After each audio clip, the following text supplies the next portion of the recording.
उसने मेंढक को चूमा। रोशनी फटी, जादू जाग उठा। उसके सामने शहजादा इलियास खड़ा था। एक दफा का जिक्र है, सूरज की रोशनी और सब्ज पहाड़ों से घिरी हुई एक रियासत में एक नेक दिल बादशाह एलारिक रहता था। वो दानाई और शफकत से हुकूमत करता था और उसकी राया उसे दिल से चाहती थी।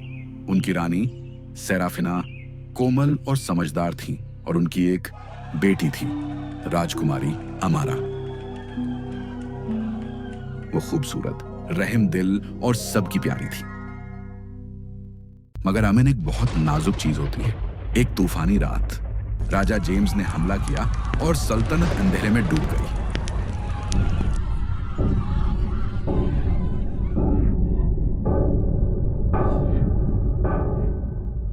भागो मेरी बेटी, ये जमीन शायद छीन जाए लेकिन उम्मीद तुम्हारे अंदर जिंदा रहनी चाहिए।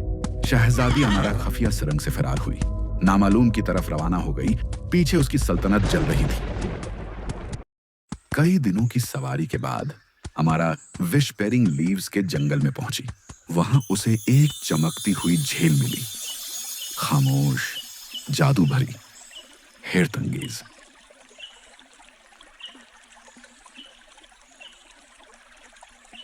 एक मेंढक एक चट्टान पर कूदा और उसने एक छोटा सा ताज पहना हुआ था। क्या ये वही कहानी है जो माँ मुझे सुनाया करती थी? मेंढक उसकी हथेली पर आया और इंसानी आंखों से उसकी तरफ देखा। अगर ये सच है तो मुझे आजमाना चाहिए। उसने मेंढक को चूमा। रोशनी फटी, जादू जाग उठा। उसके सामने शहजादा इलियास खड़ा था, आखिरकार आजाद। मैं फिर से इंसान बन गया। तुमने मुझे बचाया। मैं हमेशा तुम्हारा शुक्रगुजार रहूंगा। मैं तो सिर्फ एक मुसाफिर हूँ। मैं तुम्हें अपनी सल्तनत में ले जाना चाहता हूँ। शहजादी मान गई क्योंकि उसके पास कोई और रास्ता नहीं था। इलियास अमारा को नीलमी बादशाहत में ले गया। बादशाह और मलका बेटे की वापसी पर खुशी से रो पड़े। ये अमारा है और इसी की बदौलत मैं आज यहाँ खड़ा हूँ।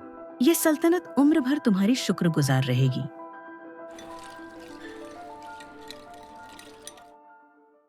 उस रात अमारा महल की बालकनी में अकेली खड़ी थी। उसकी आंखों में आंसू थे।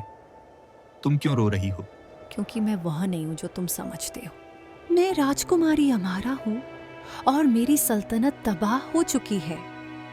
तो तुम्हारी लड़ाई अब मेरी लड़ाई है। मैं तुम्हारी सल्तनत और तुम्हारे लोगों को आजादी दिलाऊंगा। ये मेरा वादा है। नीलम सेना तैयार हुई। अमारा और इलियास साथ साथ सवार हुए।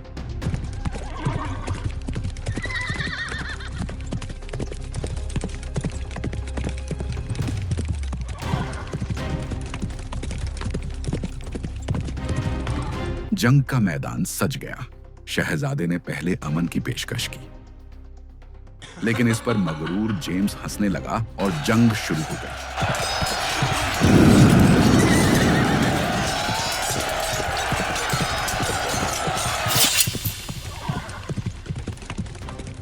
एक जबरदस्त जंग हुई और आखिरकार बादशाह जेम्स शिकस्त खा गया। लोगों ने खुशी मनाई। बादशाह एलारिक और मलका सराफीना आजाद हो गए। और फिर महल के सहन में मैं कुछ नहीं मांगता, बस आपकी बेटी का हाथ। अमारा मुस्कुराई। उसकी आंखों में आंसू थे और उसने हां कह दिया।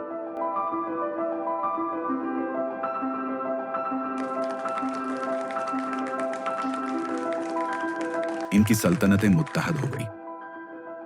मोहब्बत ने फतह पाई और दूर एक खामोश झील में एक नई कहानी ने जन्म लिया।